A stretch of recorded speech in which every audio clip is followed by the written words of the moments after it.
माँ, मैं बहुत थक गई हूँ। घर संभालते संभालते यहाँ मेरी थकान किसी को नजर नहीं आती।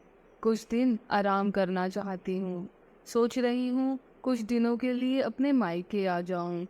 आते हुए अपने बच्चों को भी साथ ले आऊंगी। वे वहीं से स्कूल चले जाएंगे। आखिर एक ही शहर में ससुराल और मायका होने का कुछ तो फायदा मिले।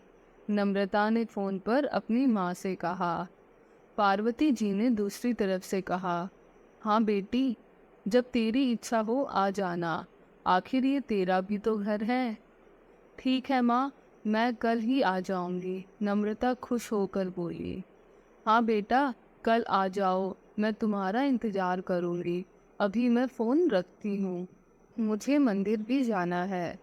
पार्वती जी ने फोन रख दिया और सीधे किचन में गई। किचन में खाना बना रही बहू से बोली, अरे अनुपमा सुनो, कल तुम्हारी ननंद आ रही है। आज बाजार जाकर फल सब्जी और मिठाई लेकर आना।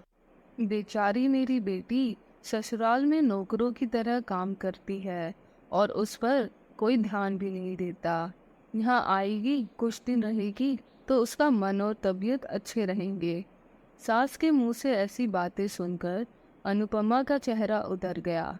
वह मन ही मन सोचने लगी, काश आपको मेरी थकावट की नजर आती। मैं भी दिन रात झाड़ू पोछा, बर्तन, खाना बनाना, मार्केट जाना और हर वह काम करती हूँ जिससे हमारे परिवार वालों को कोई दिक्कत ना हो। काश आप मुझ पर भी ध्यान दे पाती। आपकी बेटी तो जब मन में आता है तब यहाँ आ जाती है, लेकिन मैं साल में एक ही बार अपनी माँ के पास जाती हूँ, तब भी आपको प्रॉब्लम होती है। मैं भी इंसान हूँ, मेरा भी मन है, मुझे भी लगता है अपनी माँ के पास जाकर थोड़ा आराम करूं, सुख दुख की दो चार बातें करूं, अपना मन हल्का करूं। भगवान अब तुम ही कुछ करो ताकि मेरी सास की आंखें खुलें और उसे मेरी थकावट भी नजर आए। शाम तक भगवान ने जैसे अनुपमा की सुन ली और उसकी ननंद का फोन आया।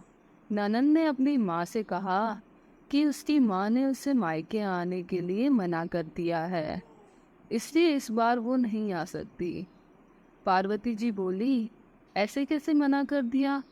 पहले तो कभी वह तुम्हें आने के लिए नहीं रोकती थी, इस बार भला क्या हो गया? लाओ मेरी बात कराओ उनसे, मैं समझाती हूँ। नम्रता ने फोन अपनी सास के पास दिया। पार्वती जी ने कहा, नमस्कार संध्या जी, आपसे कुछ कहना था। समधन जी ने कहा, कहिए। दरअसल कल त्योहार है, नम्रता इसलिए मायके आना चाहती है। अगर आप उसे भेज दें तो अच्छा रहेगा।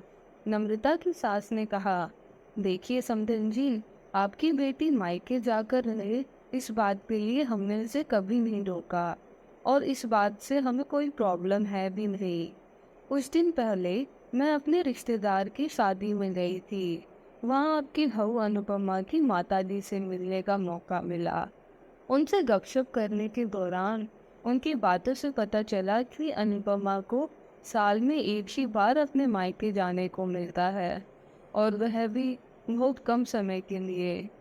मुझे लगता है आपको पहले अनुपमा को उसके मायके भेज देना चाहिए और वह जब मायके होकर आ जाएगी तो मैं नम्रता को आपके पास भेज दूंगी। एक बहुत ज़रूरी बात जो मुझे लगता है आपको समझ लेनी चाहिए कि आपको अपनी बहू को भी बेटी की तरह या बेटी से भी ज़्यादा प्यार देना चाहिए। उसे भी मायके जाने की इच्छा होती होगी। हो सकता है नम्रता के वहाँ आने से आपकी आवभगत करने के लिए आप उसे उसके मायके नहीं भेजती होंगी या फिर वह आपसे कुछ कहने से भी डरती हो। अगर आप उसको घर में ही कैद रखेंगी तो एक दिन ऐसा आएगा जब वह आपके खिलाफ बोलने लगेगी।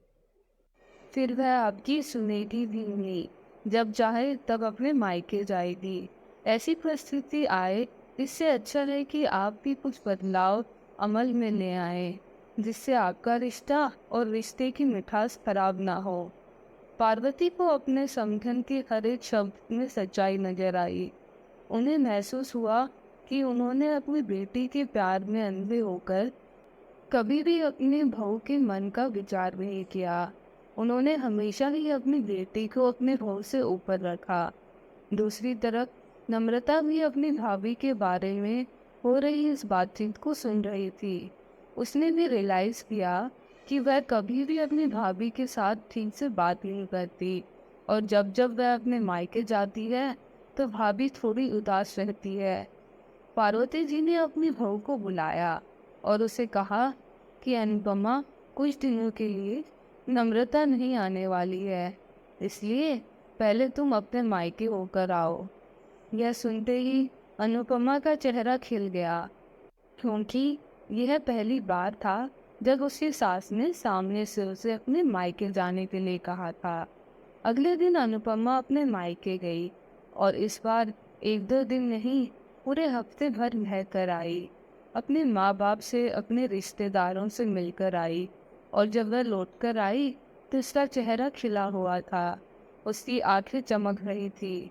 अनुपमा के आने के बाद नम्रता भी अपने मायके आई, और इस बार वो खुद सामने से अपनी भाभी से खुशी खुशी मिली और अच्छे से बात की। नम्रता ने अपनी माँ से बात करके उसे भी अच्छे से समझाने में मदद की कि वह कहीं ना कहीं अनुपमा के साथ गलत व्यवहार कर रहे थे। दूसरी तरफ अनुपमा अपने ससुराल वालों के बदले रवैये से बहुत खुश थी।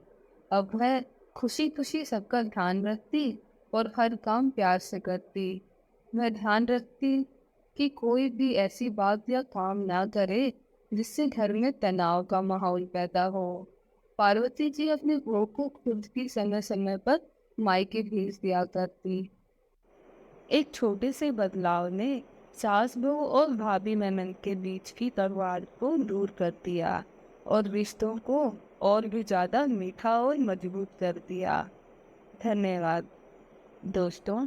अगर आप इसी तरह की कहानियाँ और सुनना चाहते हैं तो मेरी इस वीडियो को लाइक एंड शेयर करें और इस चैनल को सब्सक्राइब करें।